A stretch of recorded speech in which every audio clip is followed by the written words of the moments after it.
Assalamualaikum warahmatullahi wabarakatuh. Perkenalkan, nama saya Rifki Azuri, CGP Angkatan 9 dari Kabupaten Pemalang. Saya mengajar di SMP Negeri 2 Bantar Pulang. Di sini saya akan mendesain sebuah strategi dalam mewujudkan pemikiran Ki Hajar Dewantara, pendidikan yang berpihak pada murid, sebagai karya saya dalam pengumpulan tugas demonstrasi konstekstual. Nah, Bapak Ibu, arti dan maksud pendidikan, yaitu pengajaran merupakan bagian dari pendidikan. Pengajaran itu tidak lain adalah pendidikan dengan cara memberi ilmu atau berfaedah buat hidup anak-anak, baik lahir maupun batin. Sedangkan pendidikan dapat diartikan sebagai tuntunan dalam hidup tumbuhnya anak. Perlu diingat Bapak Ibu bahwasanya pendidikan itu hanya tuntunan, di mana yang artinya bahwa hidup tumbuhnya anak itu terletak di luar kecakapan atau kehendak kita kaum pendidik.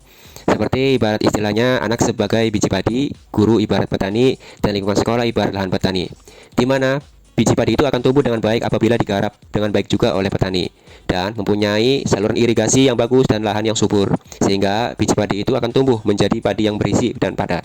Seorang guru dalam memberikan tuntunan kepada peserta didiknya tentu harus berpihak kepada murid, di mana juga harus memperhatikan kodrat anak, kodrat alam, dan kodrat zaman.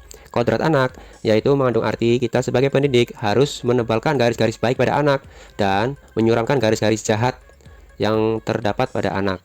Dalam upaya mewujudkan pembelajaran yang berpihak kepada murid, tentu kita sebagai pendidik harus menguasai arah dan tujuan pembelajaran dengan menggunakan metode dan model yang kreatif dan inovatif, mengkolaborasikan dengan teknologi yang sedang berkembang di era sekarang, dan selalu merangsang anak agar mampu untuk berpikir kritis. Dan menurut saya, dalam pembelajaran PJOK yang berpihak kepada murid, yang perlu diperhatikan adalah yang pertama, bebas belajar dari berbagai sumber. Yang kedua, pendekatan permainan modifikasi sehingga anak akan selalu senang dalam berolahraga. Yang ketiga, tutor sebaya atau peer teaching. Ini menuntut kreativitas anak dalam menguasai materi dan menularkan materinya kepada teman-temannya. Terus kalau keempat, selalu interaktif di lapangan. Yang kelima, memberikan refleksi. Yang keenam, saling menilai teman sebaya. Dan yang terakhir adalah berani mengemukakan kesimpulan pembelajaran yang sudah dilakukan. Teacher Center merupakan suatu pembelajaran yang berpusat kepada guru. Sehingga di zaman sekarang, Teacher Center sudah sangat ketinggalan zaman dan tidak diterapkan lagi dalam dunia pendidikan. Karena murid tidak memiliki kebebasan dalam kegiatan pembelajaran, sehingga murid akan terbatasi dalam mengekspresikan diri di dalam proses kegiatan belajar mengajar. Nilai filosofis Ki Hajar Dewantara di SMP Negeri 2 Bantar Pulang. Nilai-nilai filosofis Ki Hajar Dewantara yang berpihak kepada murid yang diterapkan di SMP Negeri 2 Bantar Pulang yaitu yang pertama adalah ekstrakurikuler, di mana SMP Negeri 2 Bantar Pulang memiliki ekskul paskibra, bola voli, kata, bola basket, badminton, bola sepak, karate, senam, dan pencaksilat. Sehingga anak dapat memilih sendiri kegiatan ekskul yang sesuai apa yang ia minati. Sedangkan dalam kegiatan intrakurikuler, nilai-nilai yang terkandung adalah yang pertama yaitu menyambut siswa datang ke sekolah di pagi hari, di mana Bapak dan Ibu guru setiap paginya selalu menunggu siswa datang di gerbang sekolah.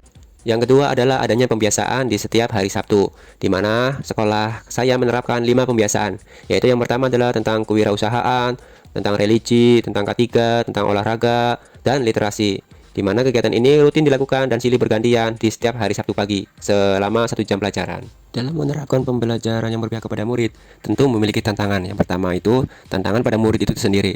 Yang pertama adalah rendahnya motivasi pada murid dan kurang percaya diri, sehingga anak tidak mampu aktif dan interaktif dalam merefleksikan kegiatan pembelajaran yang sudah dilakukan. Tantangan yang kedua adalah datang pada guru itu sendiri, di mana yang pertama adalah kurangnya kemauan untuk terus belajar, sehingga guru itu tidak mau mengupdate ilmu yang dimilikinya agar sesuai dengan perkembangan zaman.